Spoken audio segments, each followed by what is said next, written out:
Salut à tous et ravi de vous retrouver sur un nouveau épisode podcast de PMAX Performance. On a parlé dans le premier épisode sur le core training de toutes ces définitions pour essayer de comprendre vraiment cette notion. Au-delà de parler du gainage, vraiment étendre ces définitions et cette thématique à une région anatomique plus large que seuls les abdominaux. Aujourd'hui, on va essayer donc de réfléchir et d'évoquer quelques particularités anatomiques. Tout d'abord, Stuart McGill, un des spécialistes mondiaux du dos, explique qu'en fait le core training forme un réel haut-banc, vraiment comme une forme de tour radio avec des attaches forcément. Comprenez qu'en fait tous les muscles qui sont autour de la colonne vertébrale nécessitent un niveau de contraction suffisant. Ces muscles, de manière plus ou moins proche, de manière directe ou indirecte avec les ceintures pelviennes et scapulaires, nécessitent donc, quand ils sont contractés, une certaine raideur pour créer une forme de stabilité.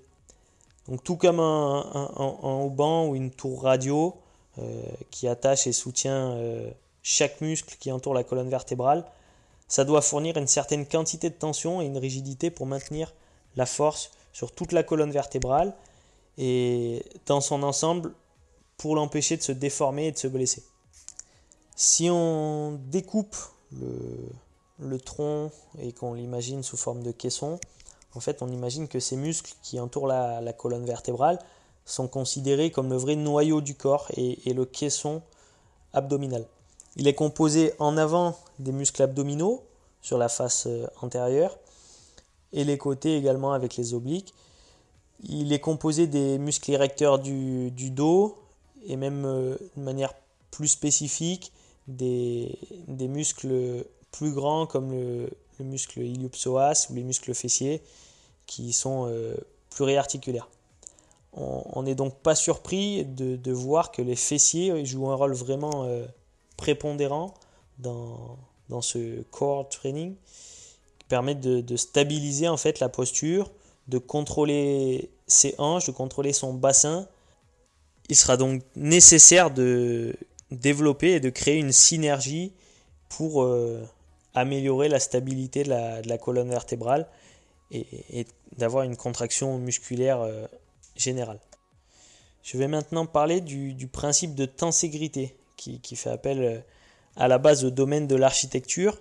C'est simplement une structure qui permet de stabiliser par un jeu de force et de tension, de compression, d'équilibrer et de soutenir réellement un système général. Le corps fonctionne un peu comme ça avec tous ses fascias et on a parlé de haut-banc, l'idée de Stuart McGill dans le podcast précédent. C'est simplement comprendre qu'en fait une action sur un mouvement distal nécessitera forcément une rigidité proximale. On imagine de répéter une action avec un doigt qui bouge rapidement d'avant en arrière. Vous pourrez le tester en écoutant le podcast. Faites bouger votre doigt rapidement d'avant en arrière. Ça va nécessiter forcément de raidir son poignet pour éviter que toute la main bouge.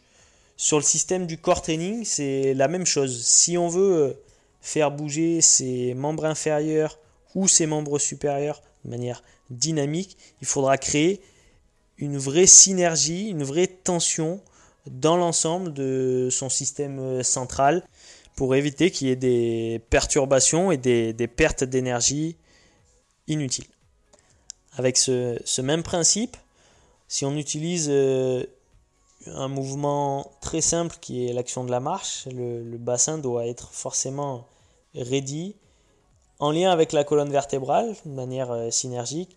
Sinon la hanche gauche tomberait quand on est sur l'appui opposé. C'est une rigidité centrale qui est donc pas négociable pour permettre la marche. C'est une action qu'on fait tous les jours. Donc imaginez l'intérêt qu'il y a dans des activités athlétiques et sportives où on est sur des courses, des changements de direction et des ports de charges lourdes.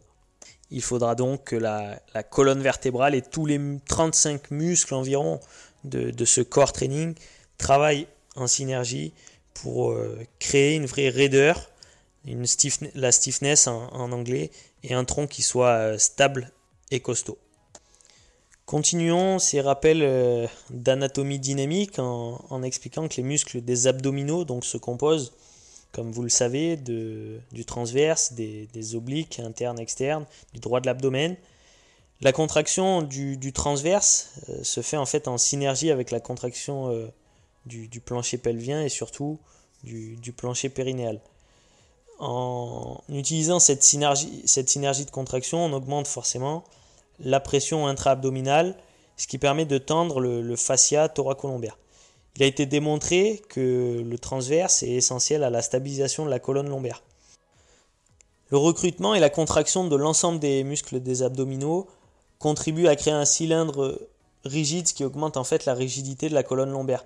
C'est donc important de rappeler que le droit de l'abdomen et les abdominaux obliques sont activés sur des schémas spécifiques de mouvement et que ces contractions augmentent la pression intra-abdominale qui se produit juste avant un mouvement à l'aide de grands segments supérieurs ou inférieurs. De cette manière, en fait, la colonne vertébrale, le centre du corps, est stabilisé avant une action spécifique. La stabilité du corps qu'on vient de rappeler sur le plan anatomique et biomécanique exige un contrôle du mouvement, du tronc, à l'aide des ceintures pelviennes et scapulaires dans les 3 plans de l'espace. Et donc afin d'assurer cette stabilité dans les 3 plans de l'espace, les muscles peuvent donc être activés sur des schémas différents. Par exemple, le carré des lombes fonctionne principalement comme un stabilisateur des activités de flexion et d'extension dans le plan frontal. Cependant, d'un point de vue anatomique, au niveau des attaches du carré des lombes, on sait qu'il est attaché au niveau des apophyses transversales de la colonne vertébrale, au niveau de la 12e côte jusqu'au crête iliaque. C'est donc une orientation qui permet d'activer ce carré des lombes en associant des activités de flexion, d'extension, de flexion latérale pour renforcer en fait la stabilisation pour éviter le cisaillement latéral de la colonne vertébrale.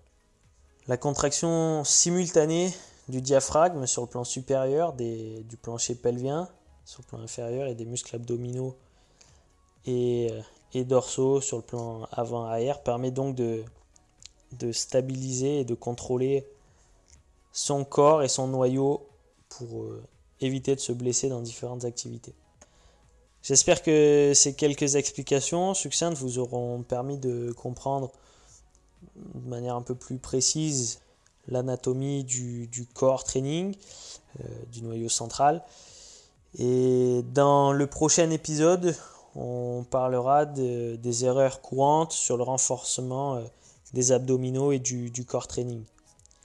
Je vous dis à très vite. En attendant, portez-vous bien. Ciao, ciao.